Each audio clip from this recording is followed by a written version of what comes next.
কোনোভাবে এটা ফ্রিজে সংরক্ষণ করে আবার পুনরায় গ্রাহককে এটা দেওয়া যাবে না। এই অত্র প্রতিষ্ঠানকে 1 লক্ষ টাকা জরিমানা করেছি। আজকের এই অভিযান পরিচালনায় যে ফাইন্ডিংসগুলো আছে তার মধ্যে প্রধানত আমরা এখানে বাসি গ্রিল পেয়েছি। পূর্বে রান্না করা গ্রিল প্রতিষ্ঠান কর্তৃপক্ষ এটা স্বীকার করেছে।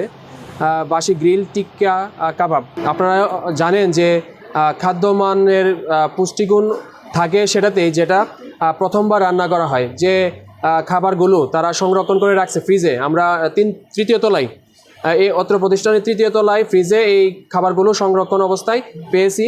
এই খাবারগুলো যখন একবার রান্না করা হয়, প্রথমবার যখন রান্না করা হয় তাদের পুষ্টিমান ঠিক থাকে, কিন্তু দ্বিতীয়বার, তৃতীয়বার যতবারই রান্না বাঁচবে বা ওভেনে গরম করবে, এটার পুষ্টিমান কিন্তু কমতে থাকে। সেই প্রেক্ষিতে যেহেতু এটি একটি খাদ্য পণ্য বিক্রয়কারী প্রতিষ্ঠান, রেস্তোরাঁ, তারা অবশ্যই তাদেরকে কমিটমেন্ট করতে হবে কনজিউমার বা যারা ক্রেতা তাদেরকে আজকে রান্না করা খাবারটাই সার্ভ করতে হবে।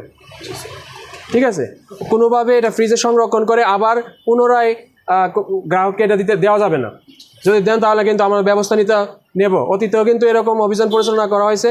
আমরা আজকের এই ফাইন্ডিংসগুলো ওনার সামনে তুলে ধরেছি। উনি আমাদেরকে কথা দিয়েছে যে এগুলো ব্যবস্থা নেবে। আমাদের যে তদারকি অভিযান, এর কার্যক্রম চলমান থাকবে। আজকের এই অভিযানে আপনারা জানেন যে খাদ্য পণ্যগুলো এখানে আছে, মজুত করা আছে, যে খাদ্যপণ্যগুলো আমরা ফাইন্ডিংস হিসেবে পেয়েছি, সেগুলো ভোক্তা অধিকার সংরক্ষণ আইন অনুযায়ী অপরাধ।